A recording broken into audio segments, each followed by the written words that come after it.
साथ ही live TV news, मैं हूं आपके साथ पलक शर्मा। आइए नजर डालते हैं इस खबर की ओर। अहमदाबाद में साबरमती के किनारे एआईसीसी अधिवेशन में दिव्या मदरेना ने जोशीले अंदाज में सभा को संबोधित किया। उन्होंने कहा, राष्ट्र आज संविधान बनाम तानाशाही की लड़ाई में खड़ा है। राहुल गांधी जी के न्याय पथ पर चलकर हमें हताशा को हराना होगा।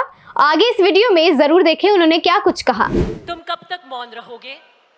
तुम कब तक भविष्य को अनदेखा करोगे? तुम्हें कब तक राजनीतिक हवस रोनती रहेगी?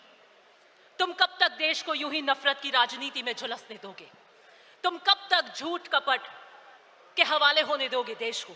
ये कुछ कठोर प्रश्न है हमारे सामने, जिसे आज हमें ईमानदारी से जवाब देना होगा। आज यहां इकट्ठा होना एक राजनीतिक औपचारिकता और कर्तव्य नहीं है। एक ये प्रश्न है जो हमसे जागरूक नागरिक के दिल में एक आग और विद्रोह की तरह धड़क रहा है कि हम कहां खड़े और किस दिशा में जाएंगे। समय का चक्र हमसे पूछ रहा है, क्या तुम तैयार हो? यही सवाल आजादी के समय स्वतंत्रता सेनानियों के सामने खड़ा था। यही सवाल 1971 की जंग में सैनिकों के सामने खड़ा था और आज 2025 में यही सवाल हमारे सामने पुनः खड़ा है। राष्ट्र की चेतना एक निर्णायक मोड़ पर खड़ी है, जहां पर संघर्ष धर्म है, संकल्प हमारा कर्तव्य है और मैं आपको कहना चाहती हूं, मौन अपराध है। हमें तय करना है कि हम इतिहास के दर्शक बनेंगे या उसके निर्माता। भारत एक ऐसे मोड़ पर खड़ा है जहां दीप बुझने लगे हैं, संकल्पों की आस्था दरकने लगी है, मंचों पे से आदर्शों के भाषण के पीछे आत्मा मौन होती जा रही है। बदलता स्वरूप राजनीति का ऐसा प्रतीत होता है जैसे मानो एक मृग तृष्णा बनती जा रही है, जहां पर हर कोई दौड़ रहा है लेकिन पानी कहीं नहीं है। हमारे सामने भले ही बंदूक और बारूद की चुनौती आज खड़ी नहीं हो, लेकिन यह समय कम खतरनाक नहीं है और हमें तय करना है कि आने वाले इसमें हम इस संघर्ष की आवाज बन पाएंगे कि नहीं बन पाएंगे। साबरमती के किनारे अहमदाबाद की सरजमीन पर खड़े होकर मैं सोचती हूं कि अगर गांधी जी हमारे बीच होते इस अधिवेशन में तो क्या सोच रहे होते। मुझे लगता है वो इस नए भारत को देखकर फफक फफक कर रो रहे होते और वो कहते हैं कि वो भारत नहीं है जिसे मैंने देखा हो। इस भारत को देखकर उनका मन बहुत व्यथित होता। वो देख रहे होते कि किस तरीके से किसान आज हताश है, उसके चेहरे पे उनको झुर्रियां दिखती हैं। किस तरीके से मजदूर जो अपने हाथों की चोट लिए उम्मीद का संगीत बजाता है, आज उसको किस तरीके से हताश पे कर रखा है। नौजवान किस तरीके से उसकी आंखों में निराशा है, जो अपने अवसरों के अभावों में अपने सपनों को कुचलते हुए देख रहा है। उस माँ की चीख है, उस स्त्री की वेदना है। आज का संघर्ष संविधान बना तानाशाही का है।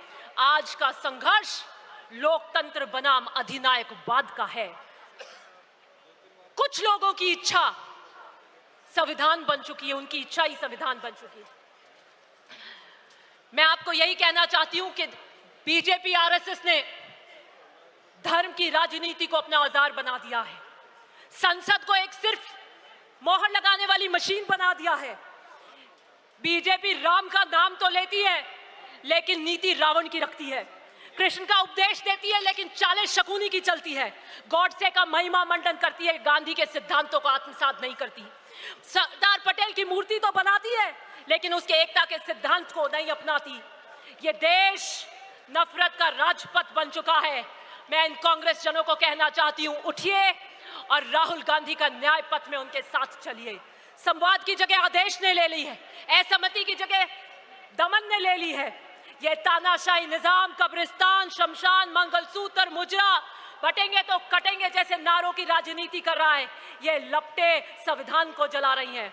मैं आखिर में यही कहना चाहती हूं कि आम आदमी की चीख मौन बन चुकी है। उसकी आवाज में न गजलों का लहजा है, न इशारों की नजाकत है।